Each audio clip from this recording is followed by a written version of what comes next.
In 421 BC, while the philosopher Socrates debated virtue in the marble squares of Athens just 3 streets away, a girl no older than 12 was being branded with hot iron on her inner thigh. The year was one of supposed enlightenment, yet in the shadows of the Parthenon, a different reality festered. The porni, as they were called, were the lowest tier of a brutal hierarchy that the city fathers never mentioned in their speeches about democracy and justice. These were women reduced to objects, their bodies catalogued and taxed like grain or pottery. Historical records from court speeches by Dio and Lysias revealed that a single woman might be forced to serve 6 to 10 men in a single day, earning barely enough to purchase a handful of lentils while the brothel owners grew wealthy beyond measure.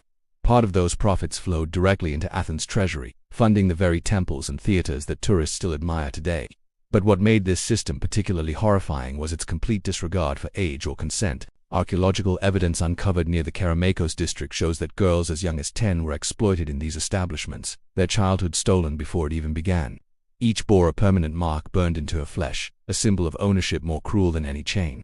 The arrival of a new girl was never private. An account from a merchant named Pappy of Thessaly, dated to around 415 BC, described a deliberate ritual of violence performed in full view of patrons and other captive women. This public display served a calculated purpose: to destroy hope, to crush the spirit, to ensure that resistance died before it could even form. Onlookers would jeer and place bets, treating human suffering as casual entertainment.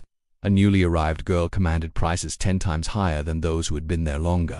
Described in surviving texts with the same casual tone one might use when discussing the freshness of fish at market. Privacy was an impossible luxury in these places. Women worked in corners of large rooms, separated only by stained cloth or woven mats. Every sound of distress became background noise, part of the ambience for men waiting their turn. The owners organized their captives into categories that reveal the depths of their depravity. Women from Nubia, those of unusually short stature, those who could not speak Greek, those who still fought back, and those labeled as not yet broken. 5th century pottery, now housed in museums across Europe, depicts competitions where men would attempt to overpower resisting women purely for sport. Graffiti carved into brothel walls near the Dipollon Gate shows that certain customers paid premium rates for the privilege of inflicting permanent harm. Split lips, shattered teeth, burns from oil lamps tipped deliberately onto skin. Violence itself became a commodity with its own price list. Some women were specifically advertised for those who derived pleasure from causing pain. In the same city that produced Sophocles and Euripides, that invented dramatic tragedy as an art form, real tragedy played out nightly in rooms that smelled of wine, sweat, and blood. Before we continue deeper into this buried history, I need to ask something of you. If these stories matter, if you believe the silenced deserve to be remembered, please subscribe to this channel. Your support ensures that voices erased by time can finally be heard.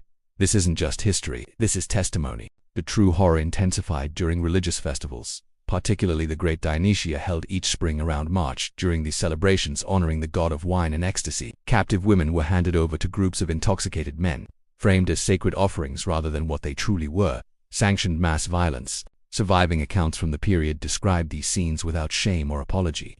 Music played, wine flowed freely, and bets were placed on how long a victim could endure. Medical notes from Hippocratic texts reference deaths from internal trauma, suffocation, and catastrophic blood loss during festival periods. Priests claimed these acts honored the gods, that the blood of suffering women mingled with wine on altars would ensure abundant harvests and military victories. When the festivals ended, survivors were dragged back to resume their work. The dead were carried beyond the city walls and thrown into ravines like refuse, their bodies left for scavengers. But ritualized violence during festivals was merely an extension of the everyday brutality these women endured. Beatings with wooden clubs, leather straps, or bare fists were routine for minor infractions. Spilling wine, mispronouncing a patron's name, allowing tears to fall.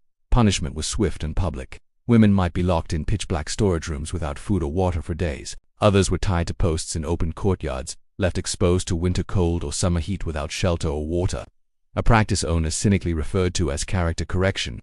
Archaeological excavations near ancient brothel sites have revealed the physical evidence of this systematic violence. Female skeletons show severe pelvic damage, skulls fractured by blunt force, ribs broken and healed incorrectly, spinal deformities from years of strain. These bones tell stories that no ancient historian bothered to record. Most of these women never lived past their mid-20s. Disease, infection, malnutrition, and the cumulative toll of abuse killed them long before old age could. Owners considered medical treatment wasteful when purchasing a new captive costs less than a physician's visit. Women with festering wounds or visible illness were not removed from service but forced to continue working until they physically collapsed. When a woman finally became too ill to generate profit, she was carried beyond the city limits and abandoned, whether breathing or not. Pregnancy was treated as property damage. To prevent births, women were forced to drink poisonous mixtures, struck repeatedly in the abdomen, or made to lift impossible weights until they miscarried. If pregnancy continued, birth occurred on the same filthy straw mat where customers were entertained, without midwives or medicine. Tiny bones discovered in drainage channels behind ancient brothels provide silent testimony to the infants who never drew breath, or whose lives were ended moments after birth. Under Athenian law, these women possessed no legal standing whatsoever. They could not testify in court unless tortured first, their word considered worthless without paying to verify its truth. In a society that invented democracy and debated freedom in public forums, half the population was excluded entirely, and enslaved women occupied the lowest rung of all, valued less than livestock. The economic machine of Athens, its democracy, its culture, its magnificent architecture, all were built in part on this foundation of human suffering. The marble of the Parthenon, the grandeur of its theaters, the philosophical debates in its squares, all were supported by profits from an industry that consumed women's lives and discarded them without memory. Modern retellings of ancient Greece rarely mention this darkness. School textbooks celebrate Athenian democracy while omitting the tens of thousands whose bondage made that democracy possible.